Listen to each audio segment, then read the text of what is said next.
say the dead can't speak. But what if the dead leave behind a whisper so deliberate, so calculated, it echoes across decades? I am Detective Drayk, and tonight I'm chasing a ghost. A man who lived in silence, died in mystery, and left behind one final riddle the world still can't solve. The body was found slumped against a seawall at Somerton Beach, neatly dressed in a suit and polished shoes, like he had an appointment he refused to miss. No identification, no wallet, no sign of violence, only an untraceable cigarette tucked behind his ear, and the faintest hint of a half-smile, as if he knew something we didn't. I walked that same stretch of sand under a low winter sun, and I could almost feel it, the pull of something unfinished, something wrong. Inside his pocket, hidden so carefully it almost went unnoticed, was a tiny scrap of paper bearing two words, Tamam Shud, Persian. It means ended or finished, a death note, a signature, or a warning. The paper matched a rare edition of a book of poems, the Rubaiyat of Omar Khayyam, found later, tossed in a stranger's car nearby.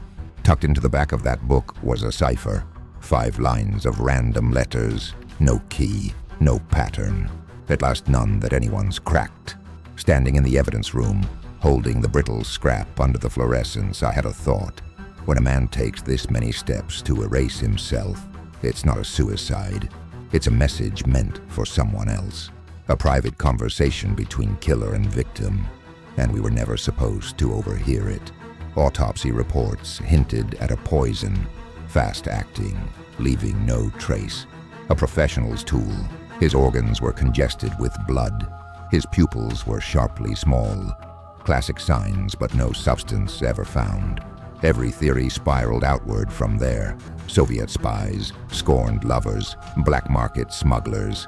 But every time you grabbed hold of a thread, it unraveled in your hand. He carried no wallet, but his suitcase, found weeks later at a train station, revealed a strange truth. The labels had been ripped off every single piece of clothing, as if even his possessions weren't allowed to speak his name. Inside the lining, stitched by hand, were the faint letters, Keen, a lead, a false trail. Either way, it led nowhere. No missing persons report matched his face. No family came forward. In a world obsessed with identity, this man had none. And that was no accident. There was a woman, though. A nurse living nearby, connected only by a phone number scribbled inside the mysterious book. When questioned, she refused to even look at the body. Witnesses said she almost fainted at the mention of it. Guilt, fear, or recognition? We'll never know. She died without ever revealing her connection to him. Even the body itself refused to give answers.